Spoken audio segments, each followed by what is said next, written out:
Доброе утро! Отличного дня всем, кто просыпается вместе с нами на телеканалах Якутия-24 и НВК Саха. На календаре 9 июня, четверг. Обязательно оставайтесь с нами, и в ближайший час мы расскажем вам, как открыли мотосезон в городе Нерюнгри. Узнаем, какие кинопремьеры ждут нас сегодня. Посетим щенячью школу, а в студии ожидаем двукратного олимпийского чемпиона Романа Власова.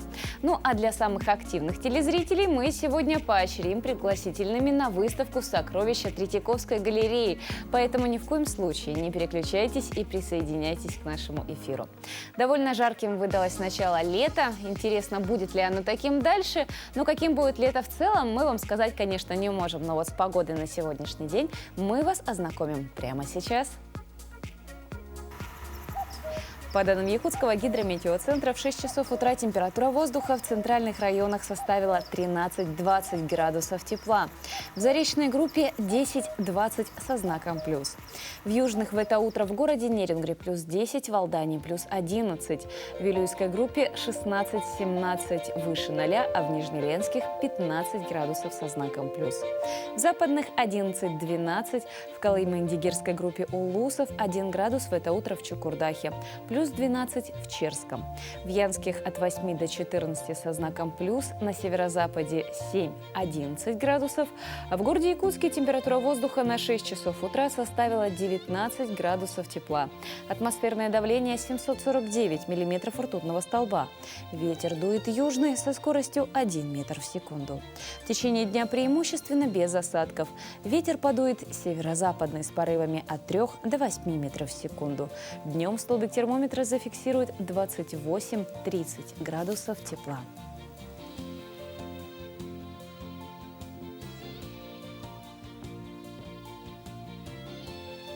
Этот месяц в Якутии как никогда богат на культурные события. В эти дни выставку Третьяковской галереи в Национальном художественном музее уже посетило более 1500 человек. Это говорит о большом интересе якутян к шедеврам мирового искусства. Выставка будет работать до 17 июля. С 8 июня в связи с большим наплывом посетителей музей начинает работу до 8 часов вечера. А мы сегодня совместно с музеем хотим для тех, кто еще не посетил выставку, дать такую возможность. Для этого нужно правильно ответить на наши вопросы до окончания утреннего эфира.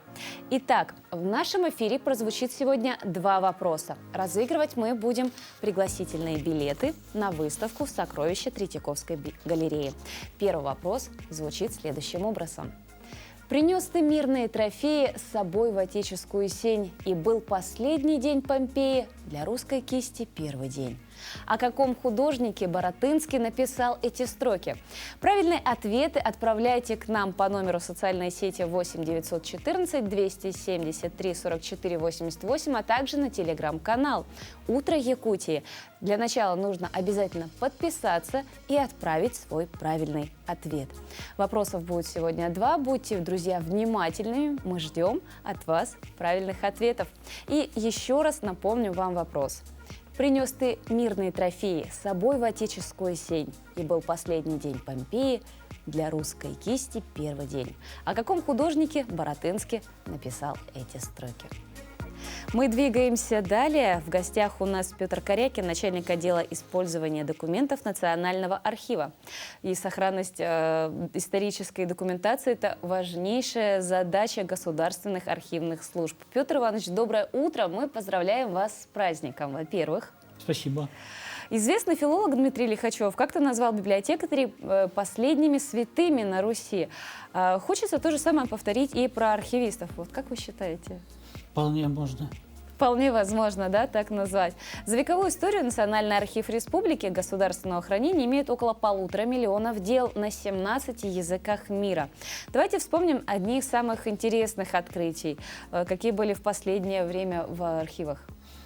Таких открытий совершается периодически год от года, месяц от месяца, можно сказать. Поэтому, если говорить о них, стоило бы упомянуть, конечно же, в первую очередь 829 год. Документ 829 года – это наш с вами, так сказать, декабрист Муравьев-Апостол Матвей Иванович.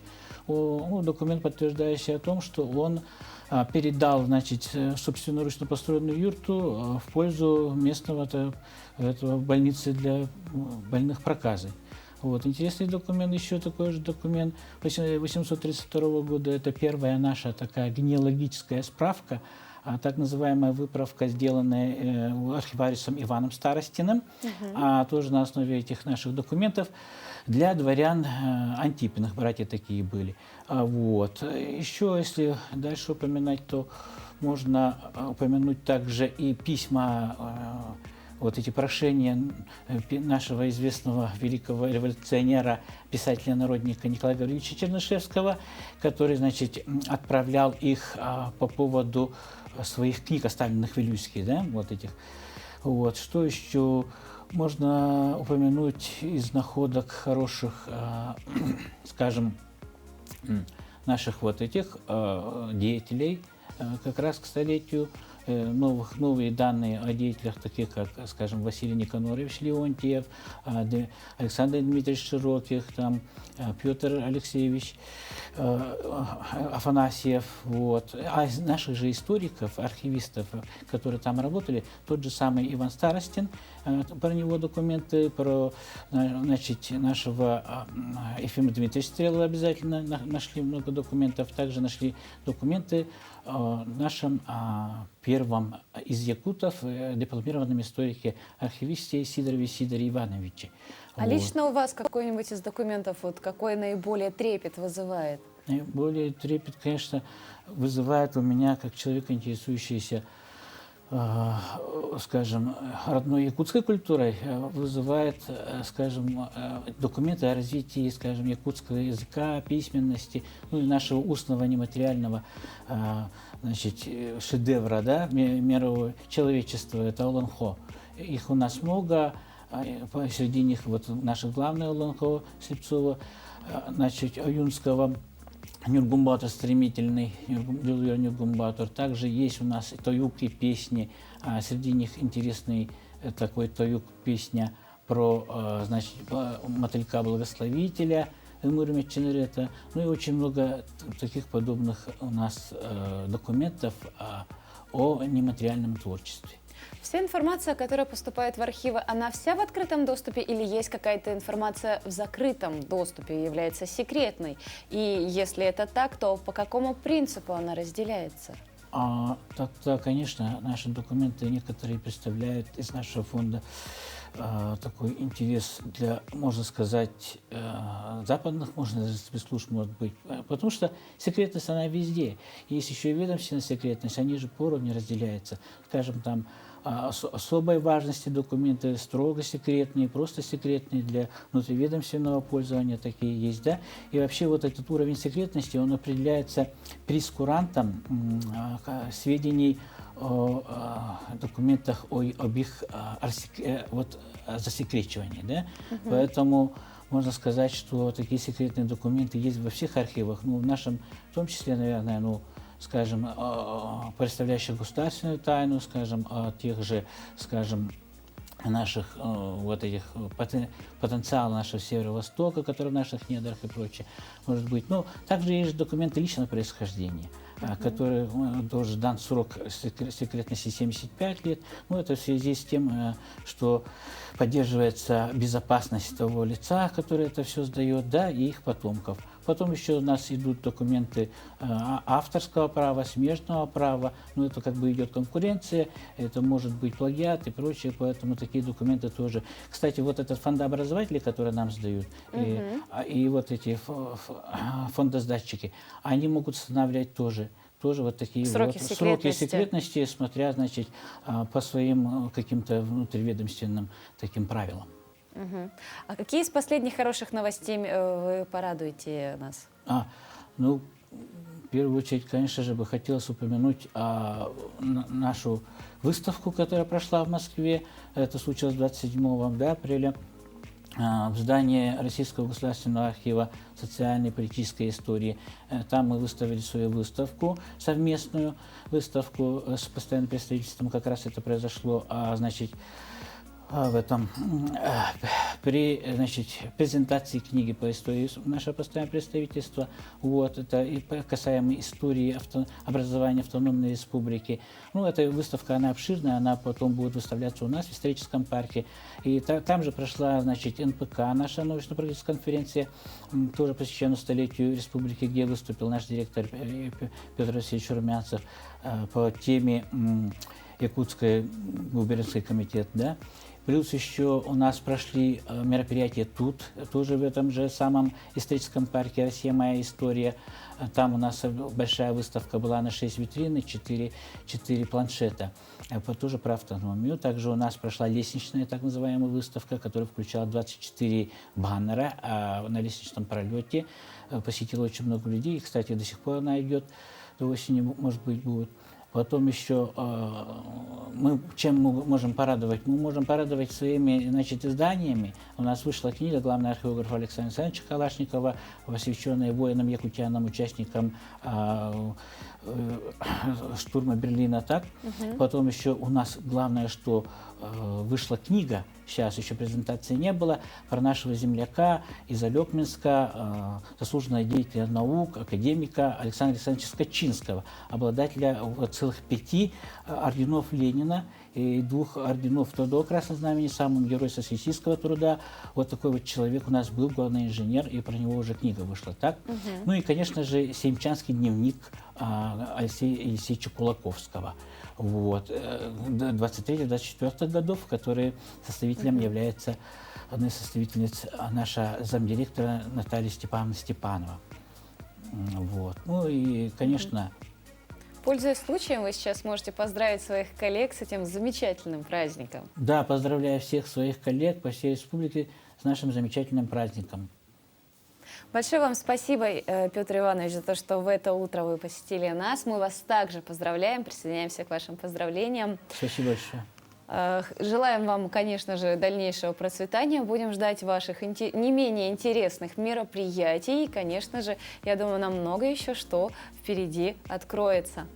Мы двигаемся далее. Совсем скоро мы как раз-таки прервемся на новости, узнаем, что интересного происходило в мире, а также за его пределами. Так что, друзья, будьте с нами, оставайтесь на телеканалах Якутия-24 и НВК Саха.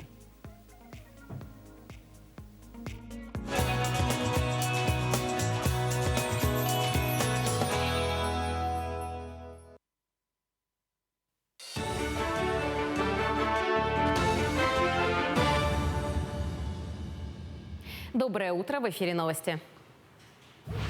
Горный Улус с рабочим визитом посетил заместитель руководителя Федерального агентства лесного хозяйства в республике Алексей Венглинский. Осмотрел противопожарное обустройство, а именно минерализованные полосы и противопожарные обрывы сел Бердигистях, Асымай, Бяскёль. В этом году в целях обеспечения безопасности населения от лесных пожаров силами Рослесхоз спроектирован новый метод. В рамках эксперимента отобрали 15 населенных пунктов республики, в число которых вошли Бердигистях, Асымай, Бяскёль, Горного Улуса. По республике здесь был сделан определенный план работы, и сегодня мы смотрим, как идет реализация этого процесса. Но в этом населенном пункте, как мы видим, работа сделана достаточно большая, выполнена неплохо, и вот этот населенный пункт, наверное, от лесных пожаров пострадать не сможет. Задача при планировании бюджета следующего года отработать таким образом, чтобы заложить федеральное финансирование на обеспечение уже уходов за этими объектами противопожарного обустройства. Сделали их тут силами муниципалитета в этом году. На следующий год постараемся спланировать так, чтобы уходы за ним провести уже за счет федеральных средств силами Якутлесресурса. В столице полным ходом идет строительство Звездного микрорайона. Работа кипит на участке блока, где одновременно строится 7 многоэтажных домов. В каждом доме работает 65 человек, и в общей сложности на участке находится около 300. Для того, чтобы не отставать от графика, строительные работы ведутся параллельно. Общая площадь первого блока составляет 26 тысяч квадратных метров. Также с этого года начнется строительство блока С. По плану в микрорайоне построят 30 домов, куда заселится более 11 тысяч человек. Также в новом микрорайоне запланировано строительство поликлиники, школы и детского сада. В прошлом году была проведена большая работа по привлечению инфраструктурных бюджетных кредитов. На 22-23 годы привлечены средства на строительство детского сада на 315 мест, который должен быть введен в эксплуатацию до конца следующего года. В этом году еще дальше провели работу по привлечению денег, и в рамках инфраструктурных облигаций в этом году начинается строительство поликлиники на 600 посещений и школы на 990 мест. Школа будет введена в эксплуатацию до конца 2024 года, а поликлиника до конца 2025 года. Планируемые сроки реализации квартала «Воинская часть» запланировано включительно до 2027 года. Мобильная бригада офтальмологов Республиканской офтальмологической больницы работает в поселке Хандыга Тампонского района. Первый день в стационаре хирургического отделения прошел с осмотров пациентов. Операции начались в основном по удалению катаракты. 2 врача офтальмолог-хирурга за 2 дня планируют прооперировать 65 больных, в том числе 12 на оба глаза. Всего в Тампонском районе у офтальмолога состоит около 300 пациентов. К специалистам на операцию прибыли со всех сел, даже самых отдаленных.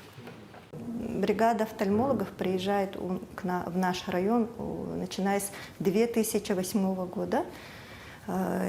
Приезжают они со своей аппаратурой, вся аппаратура их, все лекарственные препараты, все привозят они с собой. С нашего района подготовка пациентов, операции по поводу катаракты.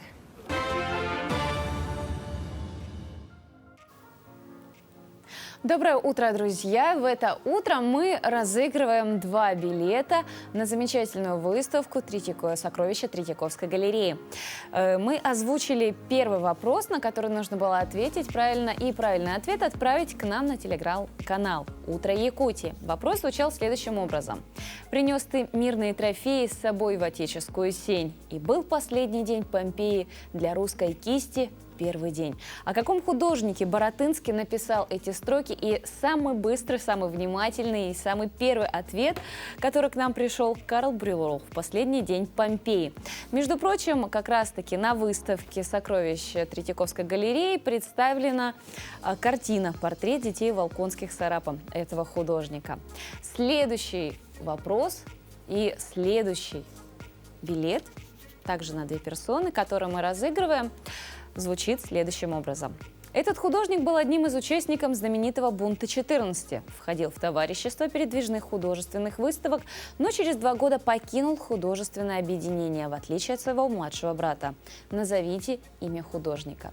Правильные ответы отправляйте к нам на телеграм «Утро Якутии». Самые быстрые, самые первые, конечно же, у нас будут отмечены. Сканируйте QR-код, который вы видите прямо сейчас на экранах, подписывайтесь на наш телеграм-канал и отвечайте правильно. Ну и, конечно же, посещайте замечательные события, которые происходят у нас в республике. А мы двигаемся далее. Сегодня, 9 июня, еще и отмечается Международный день друзей. А как мы все знаем, лучший друг человека – это собака. Но собаку еще нужно правильно воспитать.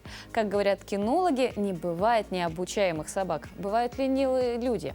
На днях наша съемочная группа побывала на занятиях в щенячьей школе. Как проходит дрессировка щенков и как мотивировать собаку к обучению – ответы в нашем следующем сюжете. Скромная Эмма, дерзкий и хитрый Агат, неуправляемая Дуся и любопытный Ричи. Казалось бы, что объединяет этих разнопородных? Конечно, щенячья школа. Такие занятия, говорят кинологи, основа основ, равно 0-му классу в школе у ребенка.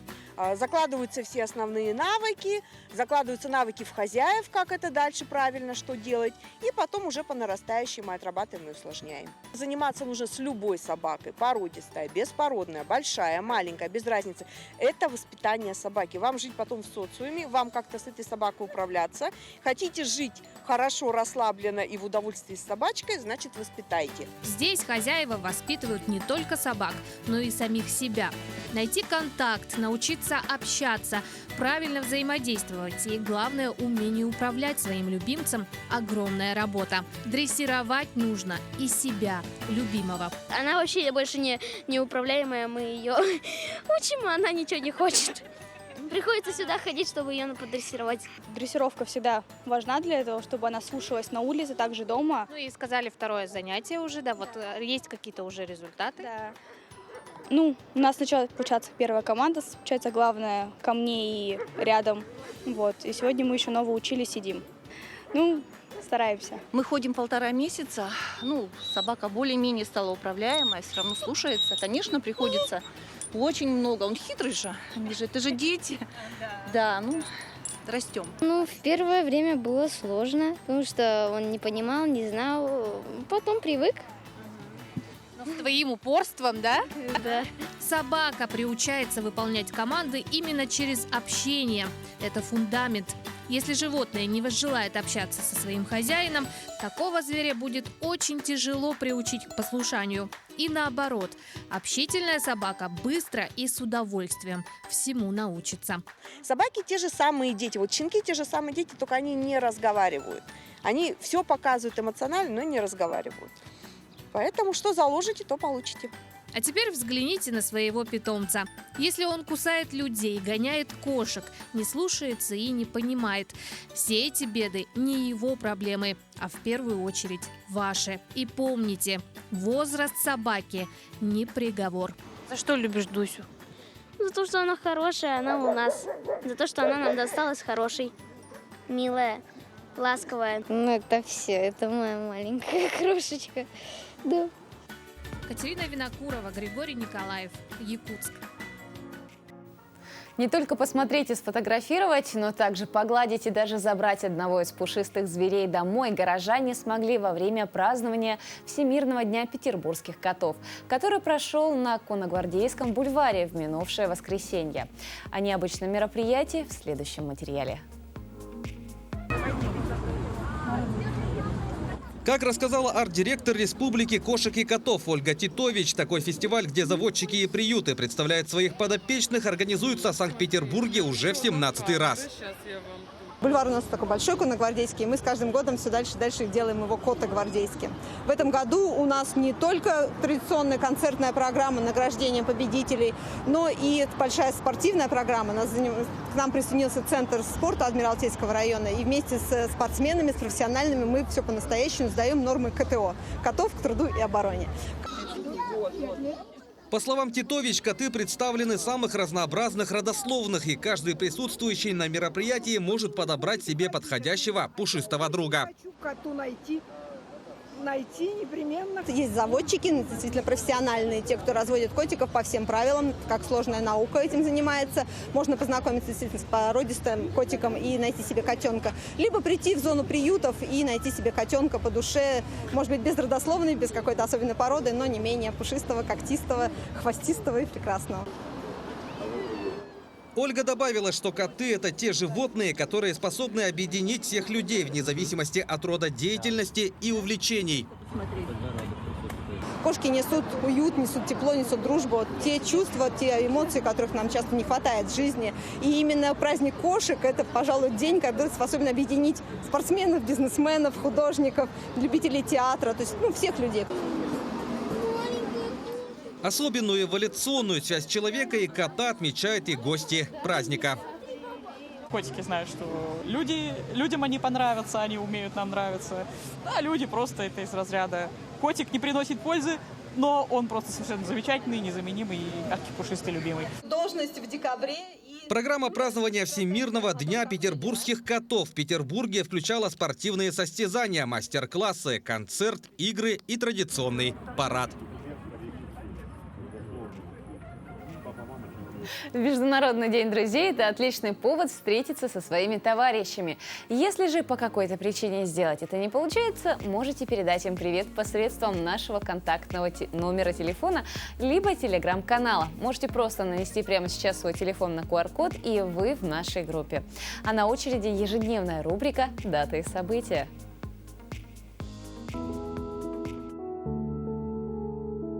9 июня – Международный день друзей, Международный день архивов и Международный день аккредитации. 9 июня стартует второй этап Берлинского международного кинофестиваля «Берлинале».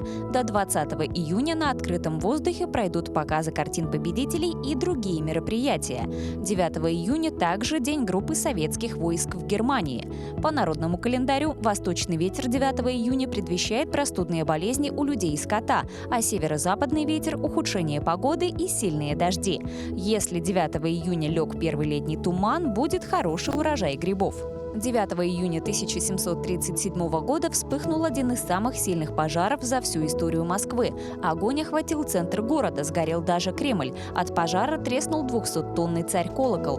Было уничтожено более 2500 дворов, около 500 лавок и множество церквей. 9 июня 1904 года первый концерт дал Лондонский симфонический оркестр. 9 июня 1935 года в СССР приняли закон о смертной казни за побег за границу. В 1945 году 9 июня учреждена медаль за взятие Берлина. 9 июня 1993 года в США состоялась премьера блокбастера Стивена Спилберга «Парк юрского периода». 9 июня 1661 года родился Федор III Алексеевич, русский царь, старший брат Петра I. В этот же день, в 1672 году, родился Петр I, первый российский император, царь-реформатор. В 1781 году, 9 июня, на свет появился Джордж Стефенсон, английский инженер-механик, изобретатель паровоза. 9 июня 1963 года родился Джонни Депп, американский актер, режиссер, музыкант, сценарист и продюсер. В 1981 году, 9 июня, родилась Натали Портман, американская актриса театра и кино, кинорежиссер, продюсер и сценарист. Именины в этот день празднуют Анастасия, Иван, Леонид, Леонтий, Петр и Ферапонт. На днях в городе Нерюнгри повсюду раздавался рев мотоциклов. Всему причина – открытие нового мотосезона. Это долгожданное событие для любителей скорости. Уже не первый год байкеры проводят его массово и красочно, пополняя свои ряды новыми энтузиастами. Сейчас владельцы мототехники вновь стали полноправными участниками дорожного движения. А наши коллеги побывали на этом зрелищном мероприятии.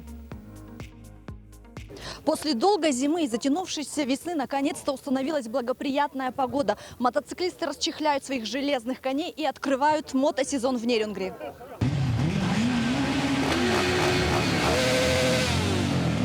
Скорость и адреналин – их верные спутники. Открытие мотосезона – яркое и грандиозное событие, которое собирает людей всех возрастов и образов жизни. Мероприятие интересно и новичкам, так как именно здесь, среди большого количества участников, они могут в полной мере ощутить себя частью общей культуры и братства мотомира. С каждым годом у нас все больше и больше новых мотоциклистов появляется. Ребятам нравится движение, они покупают новые мотоциклы, с нами катаются все вместе, мы общаемся. Это своеобразная такая мототусовка, мотодружба. То есть мы все друг друга знаем, друг другу помогаем в ремонте, там, в покупке и так далее. Николай Агафонов в мотоспорте 3 года, но тяга к скорости и байкам живет еще с детства. Сейчас свое увлечение разделяет с сыновьями. У меня сын катается, ему 10 лет, у него электрический питбайк, он тоже катается потихонечку, осваивает. Ну, все очень опасно, аккуратно, если соблюдать технику безопасности, экипировку одевать, то можно спокойно ездить. Мотопробег стартовал с Центра культуры и духовности. Колонна отличалась многообразием. Здесь блестящие Харлей, взрывные эндуро, раритетные Явы и внедорожная техника. В первую очередь открытие мотосезона – это повод для общения единомышленников, новое знакомство и развития мотокультуры. Ирина Жданова, Захар Головин, Нерюнгри. Накануне в Якутск прилетел двукратный олимпийский чемпион, многократный победитель чемпионатов мира и Европы, заслуженный мастер спорта России по греко-римской борьбе Роман Власов. И сегодня он гость нашей студии. Доброе утро, Роман. Доброе утро. Вы впервые в Якутии? Впервые в Якутии, да, чему очень рад. Меня очень хорошо встретили, безмерно благодарен своим друзьям, своим братьям, которые пригласили меня сюда. На самом деле Якутия, Якутск – это территория борьбы. Надо сказать про таких великих борцов. И Павел Пенигин, и Роман Дмитриев, и Виктор Лебедев. Включая, вчера виделся с ним, очень тепло меня принял. Территория борьбы, на самом деле. Вчера провели мастер-класс, вчера глава региона. Вот у вас вчера, да, как раз-таки был очень насыщенный день. Кроме мастер-классов, что еще вчера? вы какие мероприятия проводили? Встреча с министром спорта, с Леонидом Спиридоновым, встреча с Айсеном Сергеевичем. То есть борьба на должном уровне здесь. Каждый регион мог бы позавидовать тому отношению, которое есть в Якутии к нашему любимому виду спорта. Вот. И, конечно же, должен продолжать традиции. Поэтому я здесь, поэтому хочу максимально поддержать борьбу, поддержать своих младших, своих старших товарищей. Здесь огромная, большая борцовская семья, и я ощущаю себя как дома. Поэтому безмерно благодарен всем тем людям, которые организовали вот эту поездку мою, которые пригласили меня. Получаю невероятное удовольствие. Вы немало ездите по миру, в других городах бываете, также проводите мастер-классы у юных спортсменов, и наверняка среди некоторых вы где-то видите себя. Узнаете ли вы в юных спортсменах как раз-таки в мальчишках вот этих вот юного себя? Очень хорошие слова на самом деле, поэтому я вот это и делаю. Я вот максимально стараюсь отдать детям свое внимание, свое время, потому что понимаю, как важно передать свой опыт, свои знания и поддержать в юном возрасте. Мальчишку много не надо, хватит сказать слова, что у тебя все получится. Да, и вот главный посыл — это убедить ребенка в том, что он может стать чемпионом, что у меня также получилось, что я был таким же маленьким, таким же худощавым, таким же горящими глазами. Да, вот поэтому вчера и все мастер-классы начинаются моими словами, что каждый может стать чемпионом. То есть главное в это верить. А ваша история, как вы пришли в этот вид спорта? У меня все получилось очень так быстро. Тренер пришел в школу и набирал группу в борьбу. То есть моя мама спросила, что дает борьба. Тренер ответил: борьба делает ребенка сильным. Все, моя мама поверила. И, конечно же, когда мы узнали, что в зале тренируется и тренировался Александр Карелин, то есть все вопросы были исчерпаны. Я пришел в зал и сразу ощутил себя как дома. Это очень комфортная аура, это аура сильных людей. Здесь ребенок становится сильным мужчиной. И, конечно же, борьба не только дает титулы и успехи, это еще огромное братство, это друзья, это формирование правильных ценностей, это уважение к старшим, уважение к младшим. Поэтому настоятельно бы рекомендовал отдавать детей в борьбу. И это лучшие годы. Вчера мои друзья и братья продемонстрировали невероятное гостеприимство. Это дорогого стоит. Это очередной раз подтверждает то, что борцы умеют дружить. Карьера ведь она быстро заканчивается, а дружба продолжается. Но ведь здесь тоже немалую роль еще играет сам тренер. Да, роль тренера очень важна. Сегодня у нас очень хорошие тренеры, надо сказать про величайшего тренера Коркина в Якутии, который воспитал очень многих чемпионов. Сегодня все на него ориентируются, тренеры. И вы правильно говорите. Мне повезло в моей жизни. У меня тренер Карелина, тренер Зубкова, величайший тренер современности Кузнецов Виктор Михайлович, который сделал все, чтобы не только я вырос как спортсмен, но и как личность. Вот поэтому сегодня главная задача тренеров не только подготовить титулованных легенд спорта, да, но и сформировать правильные качества, вот то, что сегодня дают и в Якутии. То есть это вообще, в принципе, тренерская работа, она самая сложная. Детей же много, и нужно разглядеть вот этот талант. Вот поэтому я бы не смог быть тренером, честно скажу. Это очень надо много терпения, очень надо любить вид спорта и отдавать всего себя. Где-то и семья теряет, и в другие моменты и друзья, да, соответственно, лишаешь себя возможности много времени проводить с друзьями. Вот поэтому тренер — это, безусловно, тяжелая профессия.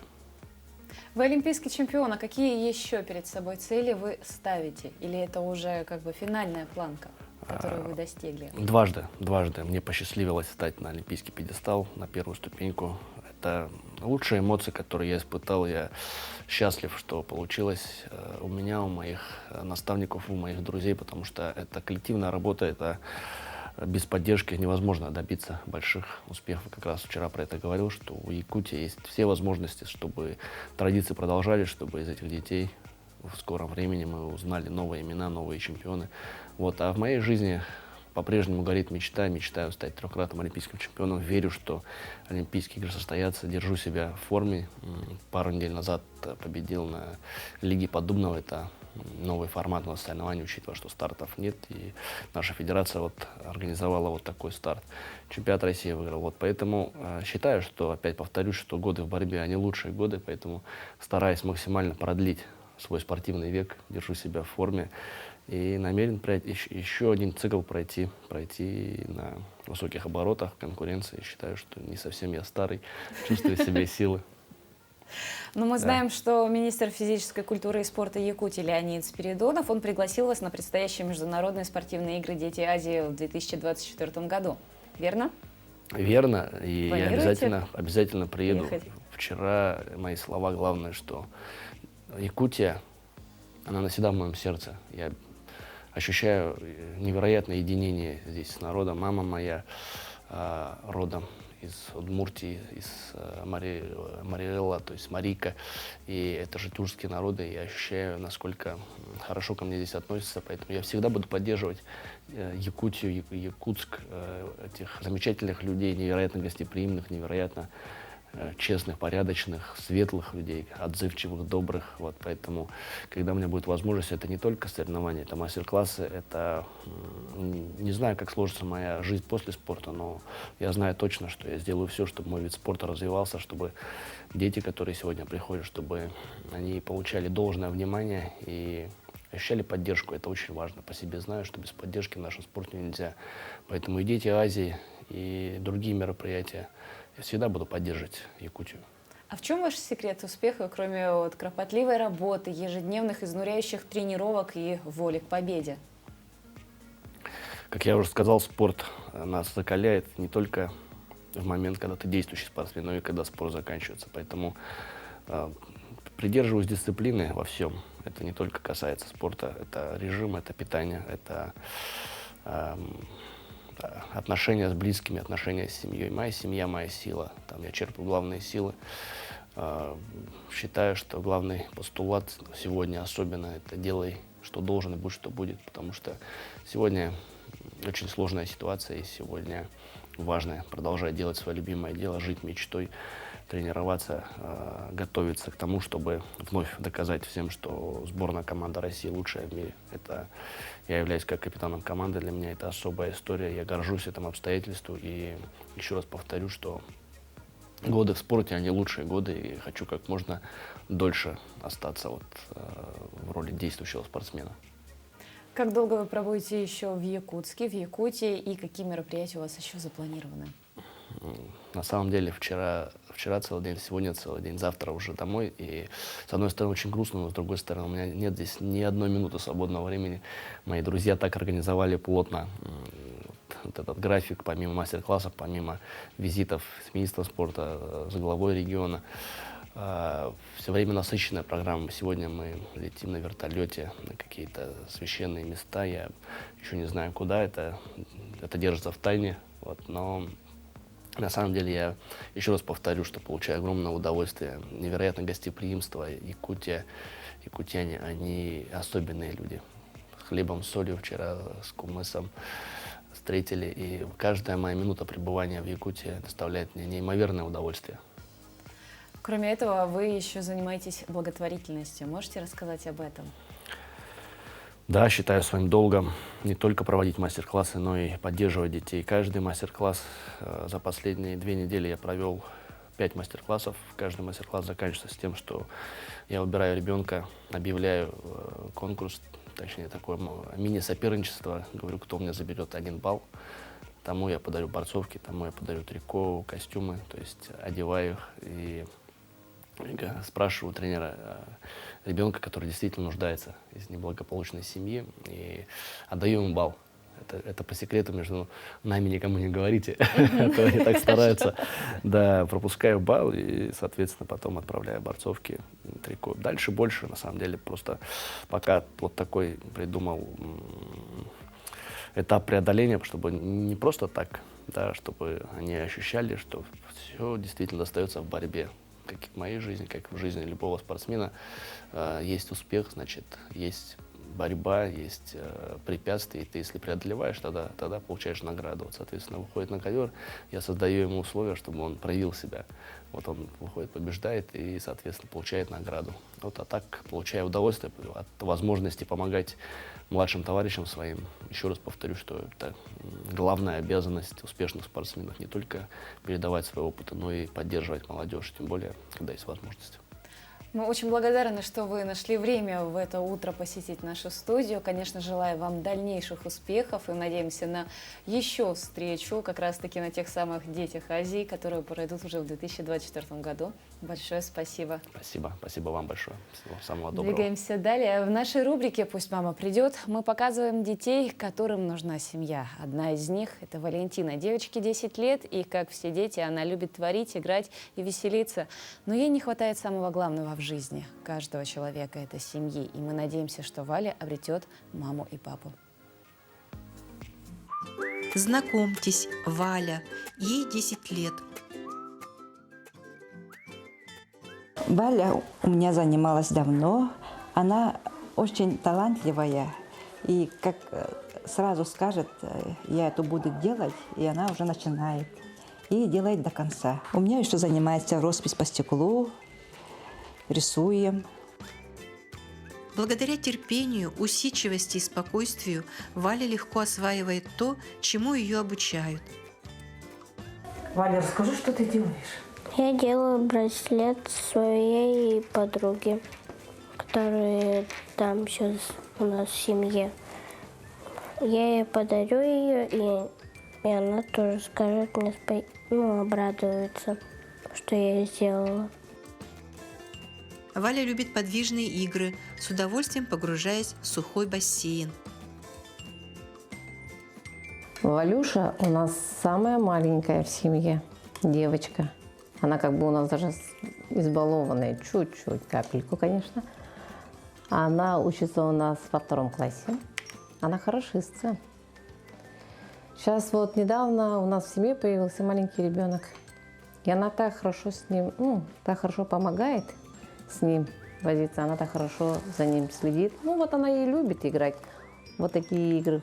Дочки матери она любит играть, с куклами она любит играть. Она очень покладистая, добрая, внимательная, очень отзывчивая, ласковая. Самое главное. О чем Валю не попроси, она всегда никогда не откажет, всегда придет, поможет. Она у нас маленькая хозяйка, везде помогает. И дома приберется, и стол накроет, и за цветами поможет ухаживать. Она у нас вообще молодец. Она у нас очень такая артистичная девочка. Очень много поет, веселенькая.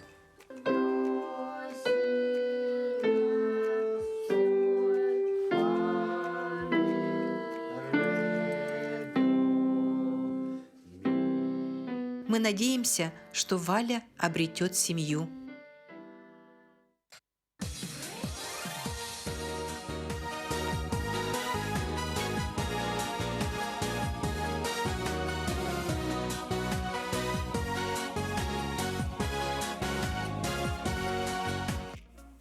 А прямо сейчас к нам присоединились наши коллеги с новостного отдела, которые расскажут о последних актуальных новостях.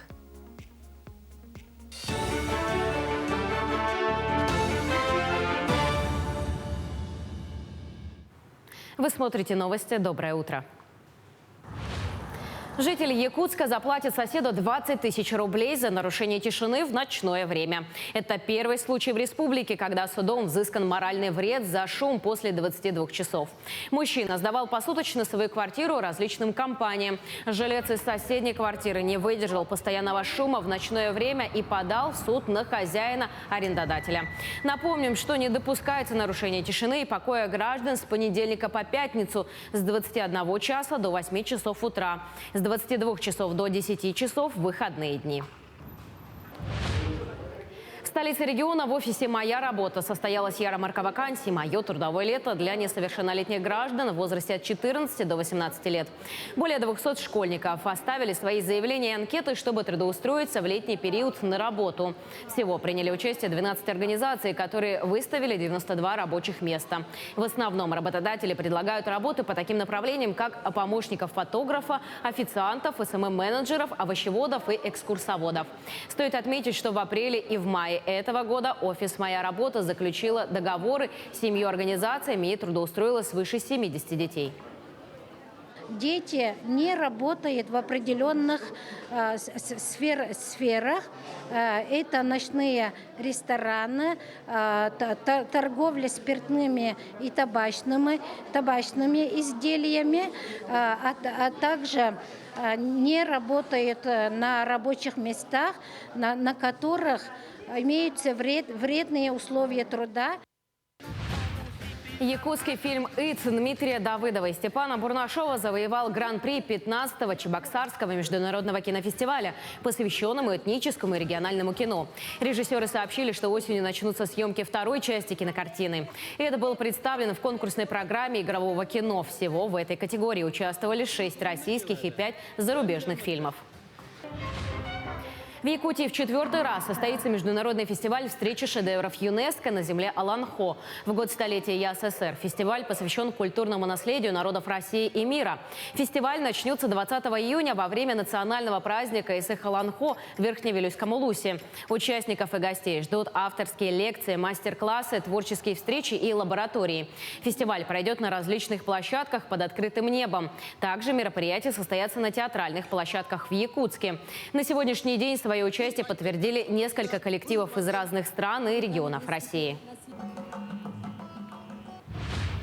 В Якутске определяют лучших шахматистов региона. В Республиканском шахматно-шашечном центре проходит 33-й республиканский фестиваль «Северное сияние». Традиционные состязания в этом году приурочены к столетию ЯССР. Как отмечают организаторы фестиваля, с каждым годом растет не только уровень конкуренции, но и количество участников. Так, в этом году оспорить медали фестиваля в столицу региона съехалось более 200 спортсменов со всей республики. Фестиваль проходит в 4 этапа. Первый этап состоялся среди детей по 3 возрастным группам. В нем приняли участие 117 спортсменов до 18 лет. Во втором этапе состязались 53 спортсмена, занимающие высокие позиции в рейтинге. И третий этап – классическая игра. На этом у нас все. Хорошего дня.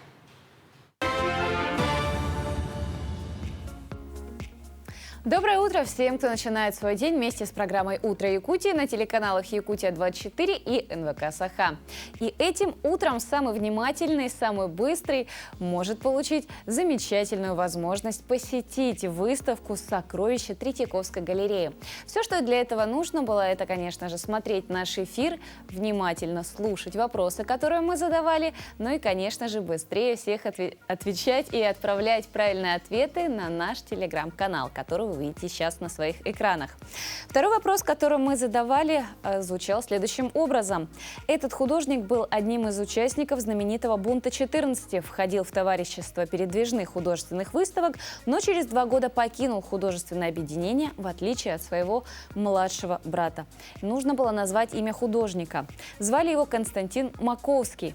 Правильный ответ у нас пришел в 7 часов 24 минуты. Мы, конечно же, свяжемся с победителями, которые у нас сегодня были самые быстрые, и, конечно же, расскажем, где и как вы сможете получить свои призы. Мы двигаемся далее, и у нас как раз-таки сейчас интересные киноновости. Что можно посмотреть в эти выходные, какие премьеры нас ожидают, мы узнаем прямо сейчас.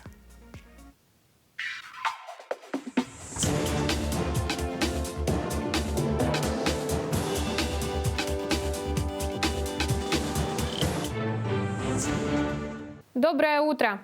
Смотрите сегодня в кинотеатре «Лена». Американский детективный триллер «Пропавшая» с Джерардом Батлером в главной роли.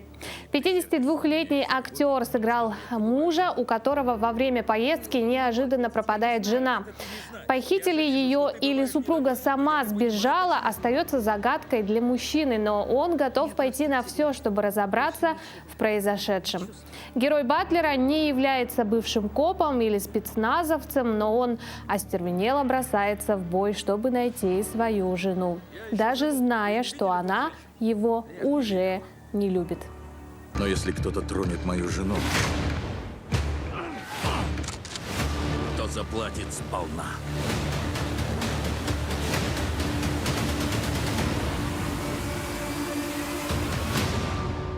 Также смотрите новый российский 3D-мультфильм «Кощей. Похититель невест». Авторы этой сказочной истории решили перевернуть образ Кощея Бессмертного и представить, как он стал знаменитым злодеем. В новой интерпретации персонаж получился романтичным молодым человеком, который хочет жениться. Но ни одна принцесса не желает выходить за него замуж, ведь он превращает красавиц в лягушек.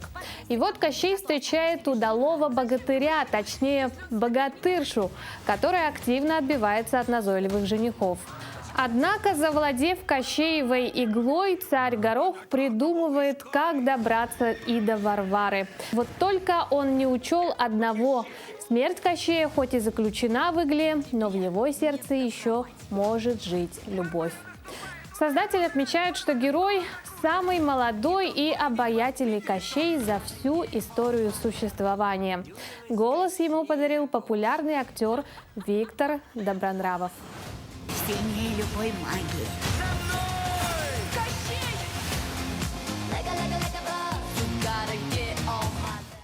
«Голос Арктики» – это масштабное кинопутешествие за полярный круг, в котором соединяются тайны шаманов и жизнь в арктической пустыне. Современные технологические процессы и борьба малых народов за свои традиции и культуру. Фильм состоит из 3 самостоятельных новелл, которые соединяет Денис Симачев.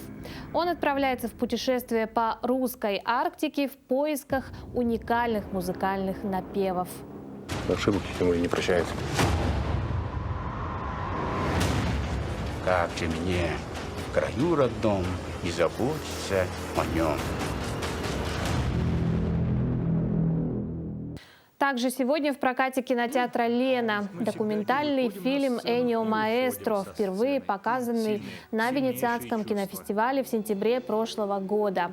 Документальную ленту об итальянском музыканте, аранжировщике и композиторе Энио Морриконе снял Джузеппе Торнаторе, режиссер и сам неоднократно работавший с героем своей картины. Сам маэстро монументальный док о себе на большом экране уже не увидел. Его не стало в июле 2020 года.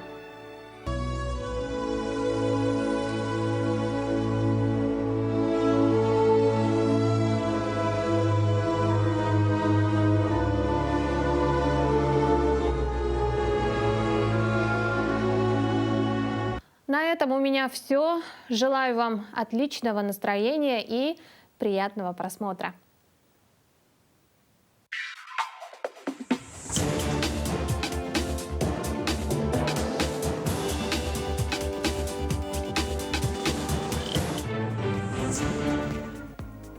А в Ленинградском зоопарке уже около 14 лет живет якутская корова Сахая. Привезли ее туда из нашей Якутии, когда малышке не было еще и года. Рожки питомицы были тогда совсем короткими и прямыми, а детский зоопарк с козами еще как раз-таки и не построили.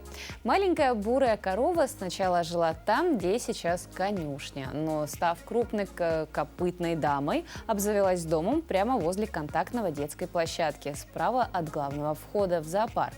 Кстати, рожки ее со временем тоже подросли, загнулись и накренились в разные стороны, как это бывает у копытных, так что не судите ее строго.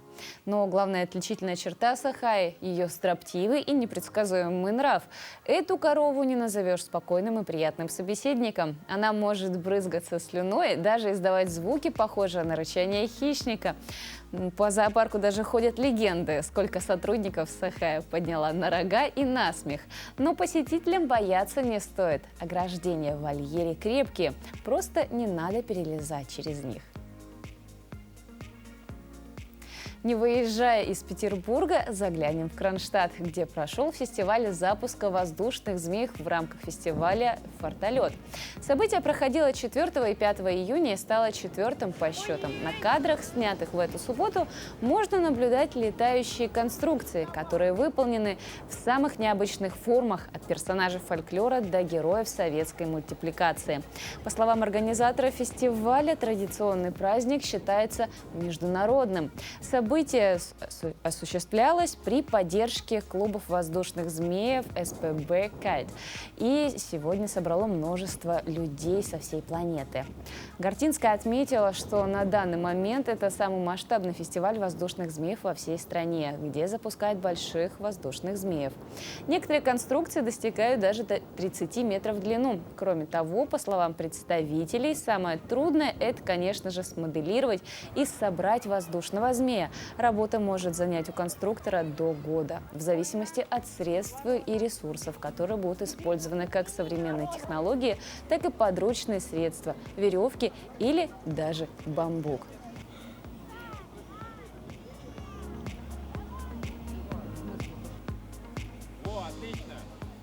А на этом наш утренний эфир подходит к концу. Надеемся, вам было приятно встречать новый день в нашей компании.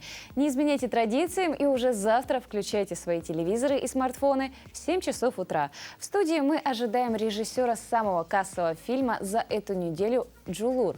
Масс-рестлер Валентина Макарова. Поговорим о модных трендах этого лета. Поделимся еще одним рецептом полезного завтрака. Поговорим о любимом лакомстве – мороженом. И отправимся на крышу нашей компании наслаждаться музыкой пятничного утра. Отличного вам дня!